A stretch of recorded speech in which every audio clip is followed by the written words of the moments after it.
Yo, welcome to the podcast. My name is Tega.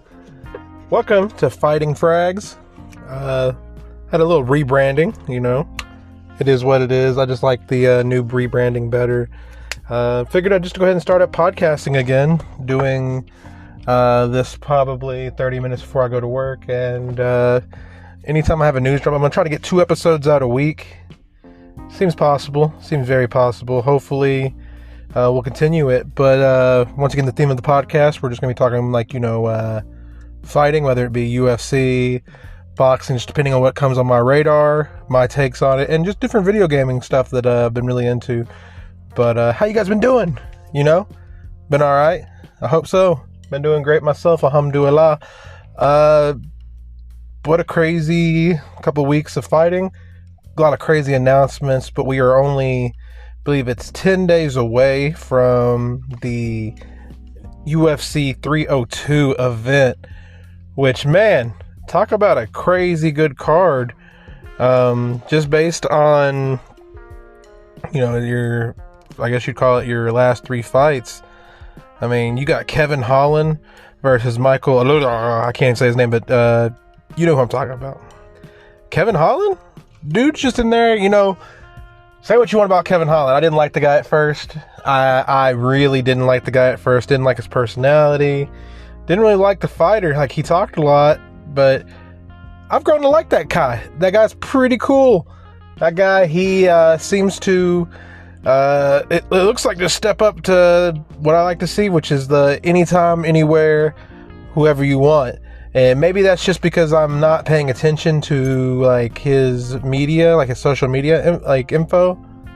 But the dude definitely seems like an anytime, anywhere, wherever you want type of guy.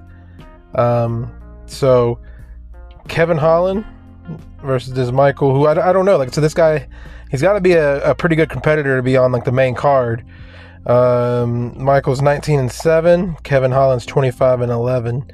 So I hope Kevin Holland wins it, man. Like I said, Kevin Holland went from being one of my least favorite fighters to being easily one of my top favorite fighters, hands down. He's probably one of my favorite.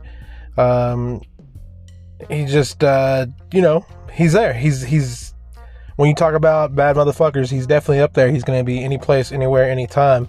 Speaking of bad motherfuckers, then we got my boy, the one and only Sean Strickland.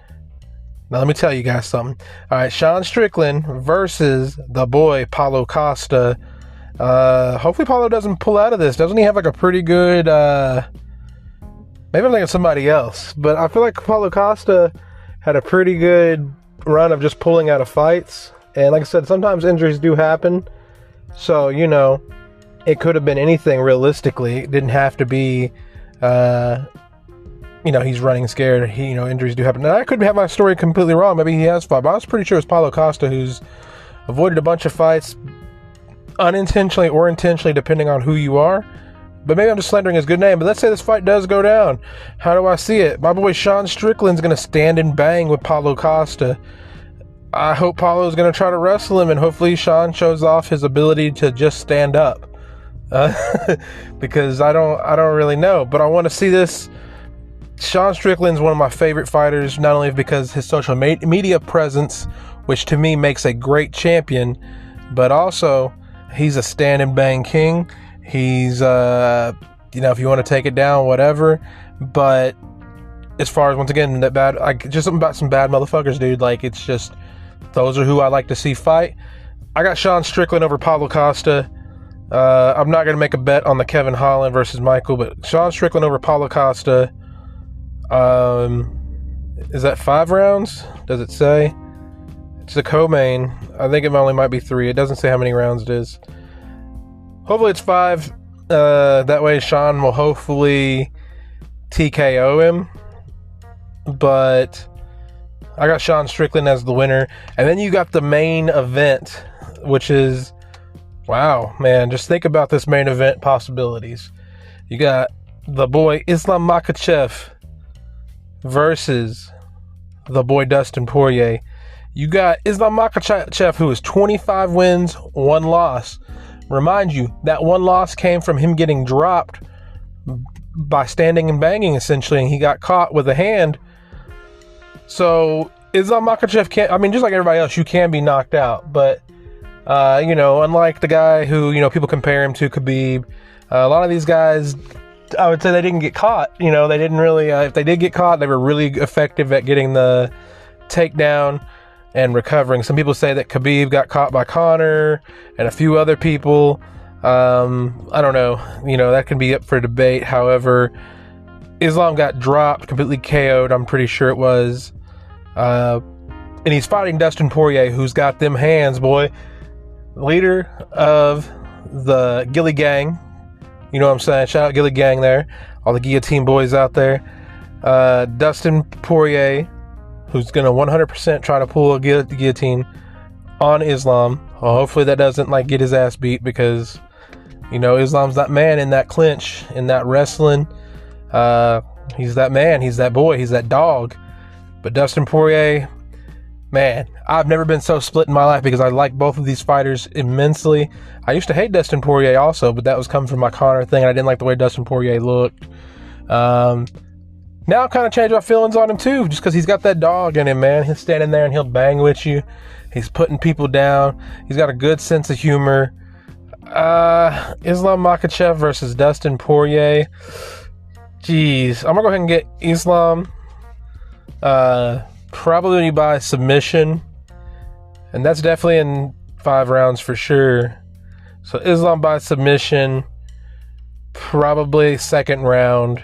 Second round, Islam by submission. For sure, Islam's going to win. I just don't see a world where Islam stands and bang.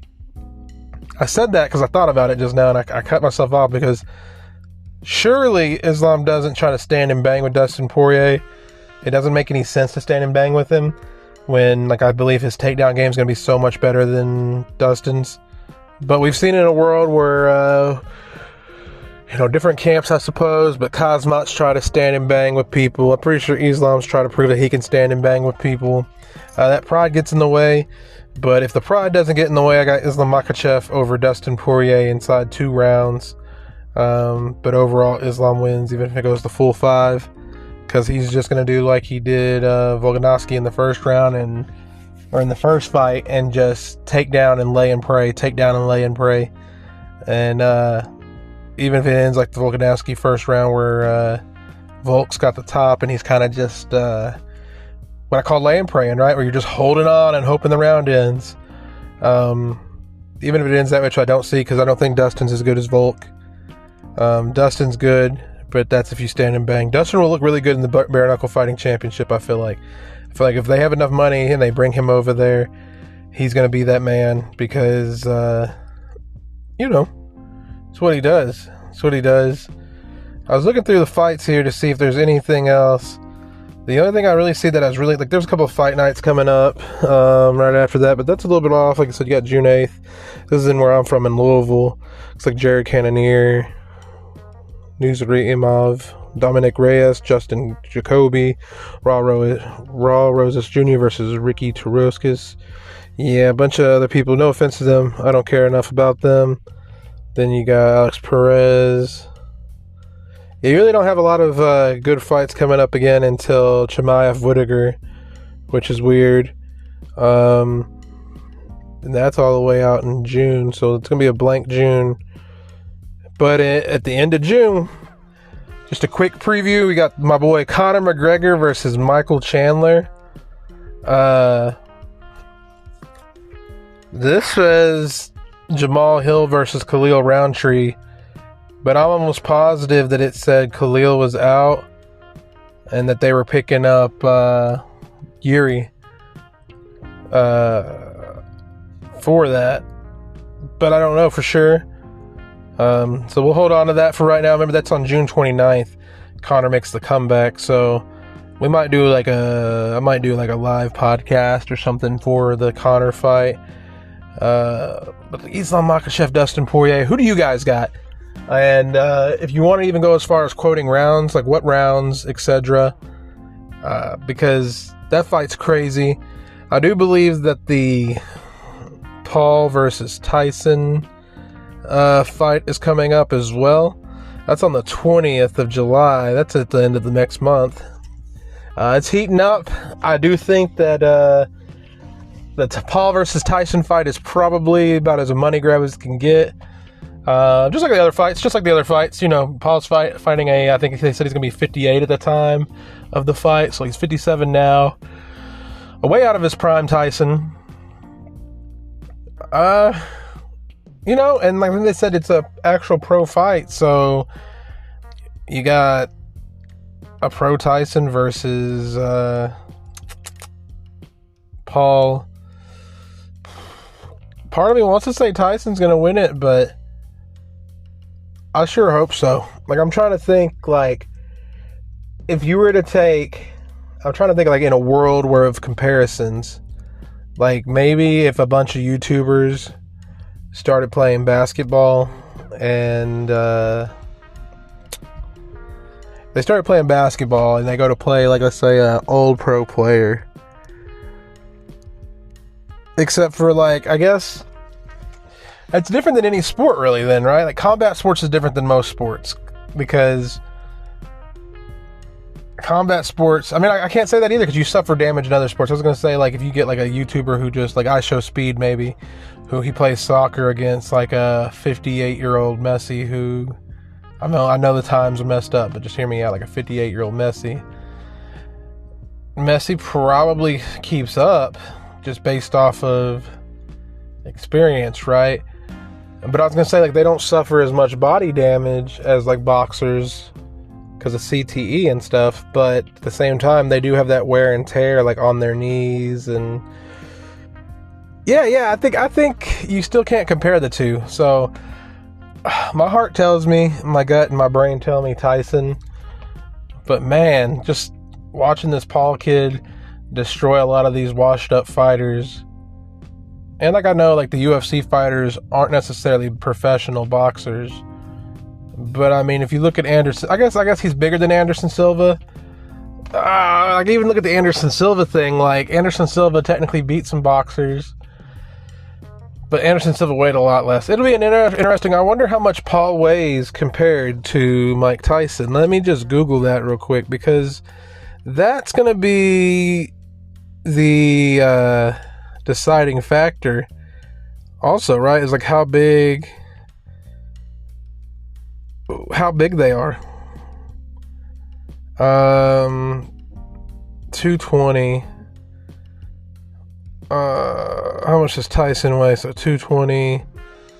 Tyson versus Paul is at, it doesn't say the weight limit. Maybe I can pull the Wikipedia up here. Yeah, it doesn't say. Sorry about that noise, but yeah, I don't see here, just off of a quick Google. 240 pounds. So he's gonna go up to 240, it says, and then he's gonna drop back down to 220.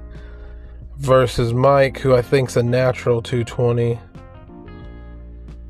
Yeah, we'll see, man. I kind of think that that actual, if he's putting on the weight and he's not used to the weight, he's gonna slug, like, just using the, what would you call it, fight math, which sometimes doesn't always add up, but just fight math wise, using fight math, you would think that Paul's going to run out of oxygen pretty early, because, you know, more mass requires more oxygen to move, and if you're not used to that, you know, need for the oxygen to move said mass, then you can get gassed. But surely, because this fight's been announced for so long, that he's been trying to adjust his cardio. But man, like I said, MMA math never seems to work, right? Like, you can, and I guess I don't watch enough boxing to say that boxing math doesn't work either, but just using fighting logic with MMA math, like that idea, man, I don't think that they're gonna be able to last that long out there, you know? I think that he's gonna probably get hit by Tyson, who I'm assuming, like I said, is a natural 220. And that's assuming, which is not something you're supposed to do, but a natural 220 versus Unnatural 220. Just use your logic. Just think about it. I think Tyson wins. Oh man, it's hard to say that too. I'm not willing to put money on it because boxing's so sketchy. When I watched the Tyson Fury fight versus Ulsk, or however you say his name, they just, I in my heart I wanted Tyson Fury to win. But to be honest with you, it's Tyson Fury versus Alexander Usyk. I don't know how you say his last name. But shoot, I don't know, dude. Like, I just, I want to say that I looked at it and was like, Tyson Fury's the man. He's going to beat this dude. He's naturally taller than this other guy.